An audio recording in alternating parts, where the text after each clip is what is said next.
بسم اللہ الرحمن الرحیم۔ شروع کرتی ہوں اللہ کے نام سے جو نہایت رحم کرنے والا ہے۔ حضرت بلال کی جنت میں سبقت اور حضرت عمر کا محل۔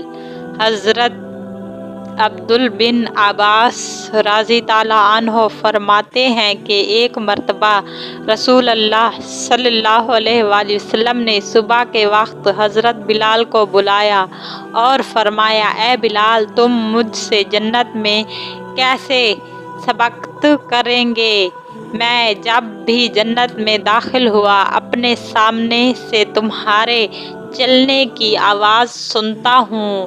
اچانک میں گزشتہ رات میں جنت میں گیا تو پھر اپنے سامنے سے تمہارے چلنے کی آواز سنی۔ پھر میں ایک چوکور محل پر آیا جو سونے کا بنا ہوا تھا۔ میں نے پوچھا، یہ محل کس کا ہے؟ تو کسی نے جواب دیا، یہ عربی شخص کا ہے۔ میں نے کہا، میں بھی تو عربی ہوں، یہ محل کس کا ہے؟ انہوں نے کہا، یہ قریش کے آدمی کا ہے۔ میں نے کہا، میں بھی قریش سے ہوں، یہ محل کس کا ہے؟ انہوں نے کہا، امت محمد کے ایک شخص کا ہے۔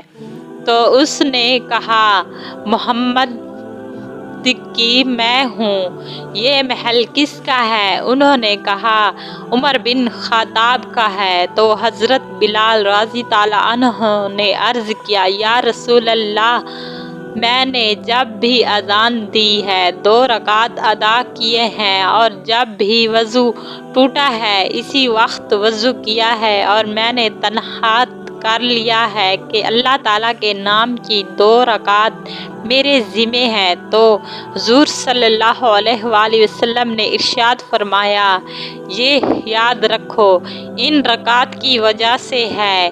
اس حدیث کا مطلب یہ نہیں کہ حضرت بلال حضور صلی اللہ علیہ وسلم سے پہلے جنت میں جائیں گے، بلکہ حضرت بلال حضور صلی اللہ علیہ وآلہ وسلم کے آگے آگے بطور دربان اور خادمان کے چلیں گے، جیسا کہ ایک حدیث میں ہے کہ جب حضور صلی اللہ علیہ وآلہ وسلم کو روز قیامت روزے سے اٹھایا جائے گا تو حضرت بلال آپ کے سامنے اذان دیتے ہوئے چلیں گے۔ ہماری ویڈیو اچھی لگی ہو تو لائک کریں، سبسکرائب کریں، بیل آئیکن کو دبائیں۔